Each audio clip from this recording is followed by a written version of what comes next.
ఓం నమ శివాయ చ నమ శివాయ గం గణపతే నమః. పోలీస్ వర్గం సందర్భంగా రేపు దీపాలు వదిలినప్పుడు అందరూ కూడా ఈ కథను చదువుకొని అక్షతలు వేసుకుంటే చాలా మంచిదని పెద్దల వాచ. పోలీస్ వర్గమునకు అనగా వైకుంఠమునకు పోవుట. ఆంధ్రదేశమున పవిత్ర కృష్ణానదీ తీరమున బాదరాను గ్రామముండెను. ఆ గ్రామములో నివసించుచున్న అన్ని వర్ణముల వారును అన్నిటను సంపన్నులై ఉండరి. పాడి పంటలు, భోగభాగ్యములు, సుఖశాంతులు మున్నగు వానితో ఆ గ్రామము సంతోషపూర్ణమై ఉండెను. ఆ గ్రామములో పోతడు అను పేరుగల చాకలివాడొకడు కలడు. అతని భార్య మాలి క్రూర స్వభావురాలు, దయాదాక్షిణ్యము లేనిదై గయ్యాళి అని పేరు పడెను. వారికి 4 కుమారులు కలరు. ఆ దంపతులు తమ కుమారులు 4కిని తగిన సమయములందు వివాహం చేసిరి.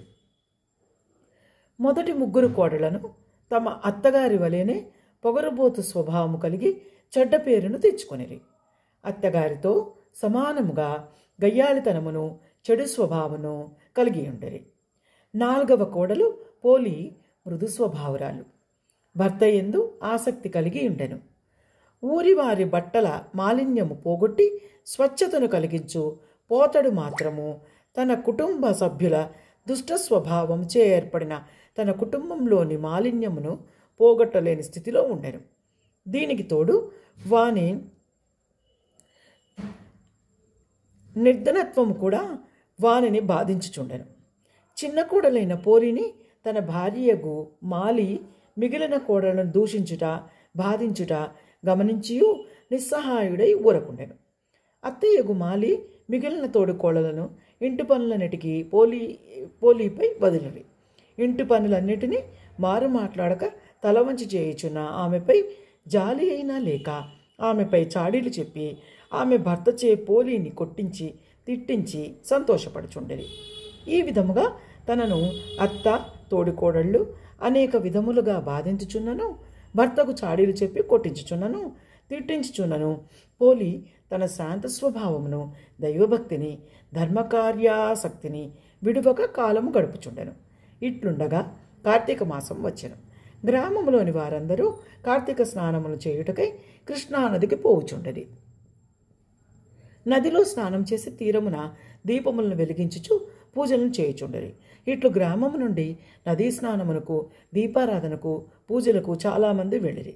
అట్లు వెళ్ళిన వారిలో నిజమైన భక్తులు కొందరు తామును వారికి వలె పూజ మున్నగు వాణిని చేసి పుణ్యమును సంపాదింపవలైనని తలచి నదీ స్నానము మొదలగు వాణిని చేయుదురు. మరికొందరు తామును మిగిలిన వారి వలె చేయనిచో బాగుండదని వచ్చి మిగిలిన వారి వలె నదీ స్నానమును మిగిలిన వారిని ఆచరింతురు. ఇట్టి వీరందరినీ చూచి వినోదించుటకై కూడా మరికొందరు నదీ స్నానము మొదలగు వానికి తయారగుదురు. పోలి అత్త మాలియను ఆమె కోడళ్ళు 3 పోలిని ఇంటి వద్ద ఉంచి నదీ స్నానమునకు వెళ్ళిరి.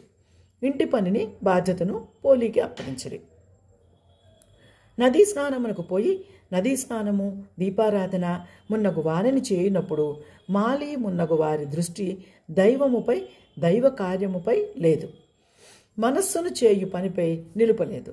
భక్తి వారిలో మొదటి నుండి లేదు. స్నానము మొదలగు వారిని చేయుచున్నను వారు పోలి ఇంటి వద్ద పాలను త్రాగుచున్నదేమో, పెరుగు, వెన్న మొదలగు వానిని తినుచున్నదేమో, లేక వానిని అమ్ముకొని సొమ్ము చేసుకొని దాచుకున్నదేమో అని అనేక విధములుగా తలుచుకొనుచు తమ తలపులను మాటలలో పక్కవారికి తెలుపుకొనుచు తమ బుద్ధిని, మనస్సును పోలిని ఆడిపోసుకొనుట యందు నిలిపిరి. వారి శరీరములు, అవయవములు నదీ స్నానమును, దీపారాధనమును, దైవ దర్శనము చేయుచున్నవి. వారు కేవలము పోలిని నిందించుటలో మాటలను నిలిపిరి. ఈ విధముగా కార్తీక మాసమున కృష్ణా తీరమున వాడు గడిపిరి. వ్రతోద్యాపనకై మార్గశిర శుద్ధ పాడ్యం నాడు కృష్ణానది తీరమునకు చేరిరి. ఇక ఇంటనున్న పోలి నిస్సహాయురాలు, అత్తగారికి తోడికోడలకు సమాధానం కూడా చెప్పలేని స్థితిలో ఉన్నది. భర్తయు తన తల్లి మాటలను, వదిలిన పలుకులను వినుము నమ్మును, తనను పట్టించుకొనడు. నదీ స్నానము దీపారాధన మొన్నగు వానిని చేయవలసి ఉన్నను ఇంటి బాధ్యతకు బంధితురాలైన ఆమె తన భక్తిని, నదీ స్నానాదులను, అందరి కోరికను, దైవ ధర్మ కార్యాసక్తిని తనలోనే దాచుకొనెను. అత్తకు తోడికోడలకు సమాధానం చెప్పలేదు. తననొక సాటి జీవిగా అయినా తలచని వారి మానవత్వమునికి ఏమి చేయను? అప్పుడు ఆమె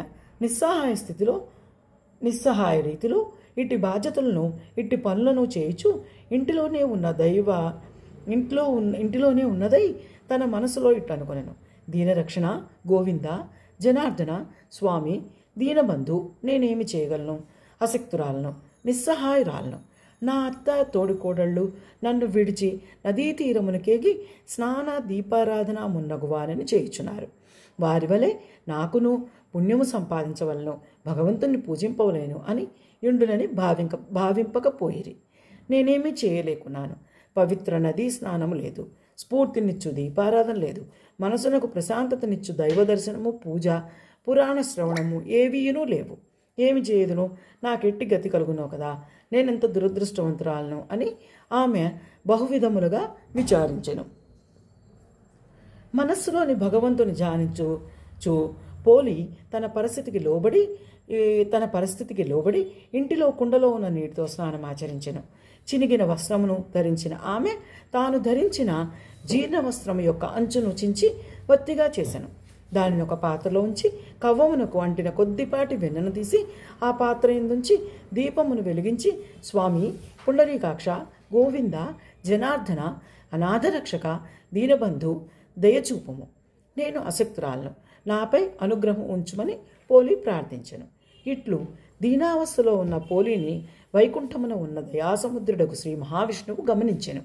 ఆమెపై అనుగ్రహం కలిగెను.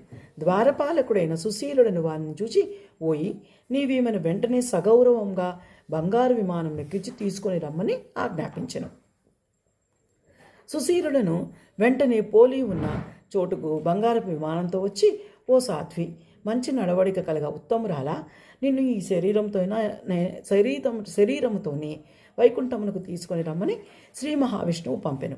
కావున వెంటనే వచ్చి ఈ విమానమును ఎక్కుము రమ్మని తొందరపెట్టెను. ఆమెను విమానంపై ఎక్కించుకొనిచుండెను. అప్పుడే వ్రతోద్యాపనం చేసుకుని పోలి అత్త, మాలి, మిగిలిన తోడుకోడళ్ళు ముగ్గురును ఇంటికి వచ్చిరి. మాలి జరిగిన దానిని తెలుసుకుని తానును వైకుంఠమును చేరవలెనని తలచి విమానముతో ఎగురుబోవు పోలి పాదములు పట్టుకొనెను. పెద్ద కోడలు తన అత్త మాలి పాదములను పట్టుకొనెను. అట్లే ఆమె పాదములను రెండవ కోడలి పాదములను మూడవ కోడలు పట్టుకొనేది.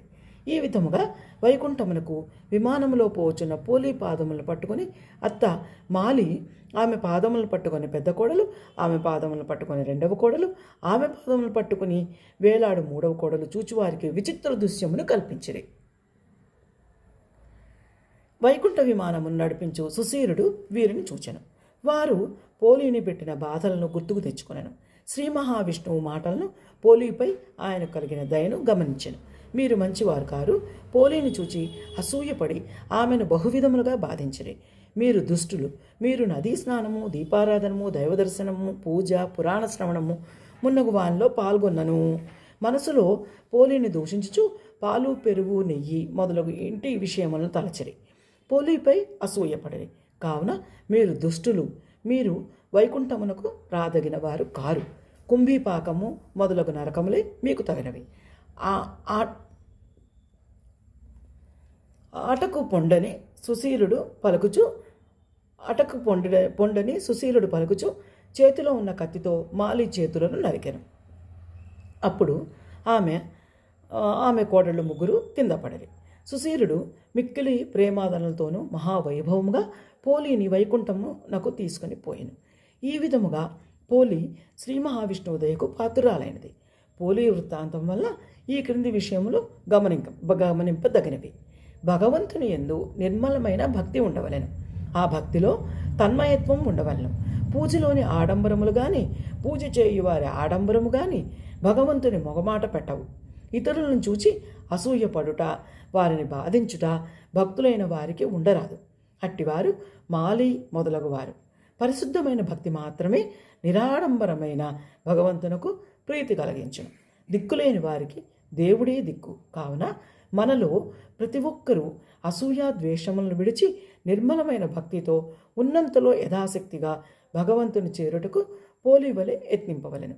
మాలి మున్నగువారు సంసారంలోని మాయకు గుర్తులు కాగా పోలి నిర్మల నిశ్చల భక్తికి ప్రతీక. అట్టి భక్తికి కులము సంపన్నత మున్నగునవి లేవు. మనమును అట్లా అగుటకు యత్నించడం మంచిది. ఓం నమో భగవతే వాసుదేవాయ.